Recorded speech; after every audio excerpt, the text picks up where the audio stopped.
అన్నారు, అతి లేదు గతి లేదు. అదేవిధంగా జాబ్ క్యాలెండర్ అన్నారు, టీఎస్పీఎస్సీ ప్రక్షాళన అన్నారు. మరి దాని మీద కూడా తప్పకుండా చెప్పాలి అధ్యక్ష.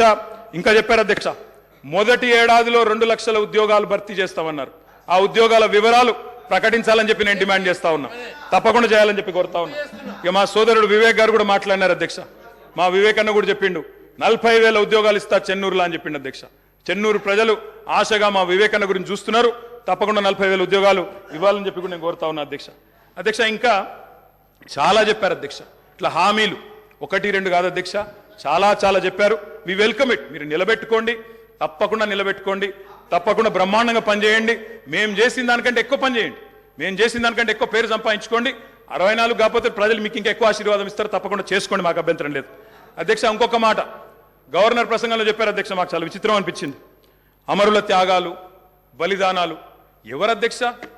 ఎవరి వల్ల చనిపోయినారు ఈ అమరులు? యాదిరెడ్డి అనే తమ్ముడు ఢిల్లీకి పోయి ఎవరి పేరు రాసిపెట్టి చచ్చిపోయినాడు అధ్యక్ష? ఇక్కడ ఉన్న వాళ్ళకి వినబడతలేదు మా ఆర్తనాదాలు అని చెప్పి ఢిల్లీకి పోయి రాసి చనిపోయిన మాట వాస్తవం కాదా అధ్యక్ష? తెలంగాణ ఉద్యమాన్ని అనగా తొక్కింది ఎవరు అధ్యక్ష?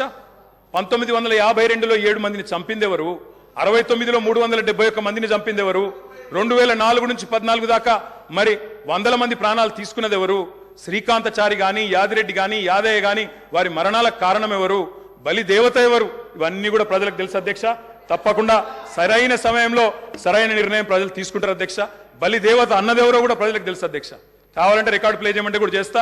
బలి దేవత ఎవరు, బలి దేవత అని అన్నదెవరు, ఇవన్నీ కూడా ప్రజల ముందు ఉన్నాయి, తప్పకుండా చెప్తాం అధ్యక్ష. అధ్యక్ష పౌర హక్కుల గురించి మాట్లాడింది, నియంతృత్వం, నిర్బంధం, ఇక అది జోక్ ఆఫ్ ద మిలేనియం అధ్యక్ష.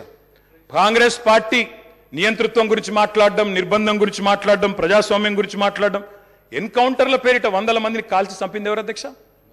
ఎమర్జెన్సీ పెట్టింది ఎవరు అధ్యక్ష? తెలంగాణలో నెత్తురు కారిచ్చింది ఎవరు అధ్యక్ష? పౌర హక్కుల హననం చేసింది ఎవరు అధ్యక్ష? మీ హయాంలోనే కదా గ్రీన్ టైగర్లు, బ్లాక్ కోబ్రాలు, నయీం ముఠాలు విచ్చలవిడిగా తిరిగింది ఎవరు? పెంచింది ఎవరు అధ్యక్ష? వీళ్ళు కాదా? ఇలా మాట్లాడుతున్నారు అధ్యక్ష పౌర హక్కుల గురించి. అధ్యక్ష మా సీతక్క గారికి తెలుసు, అధ్యక్ష పౌర హక్కుల గురించి. ఆనాడు చర్చల కోసం నక్సలైట్లను పిలిచి కాల్చి చంపింది ఎవరు అధ్యక్ష?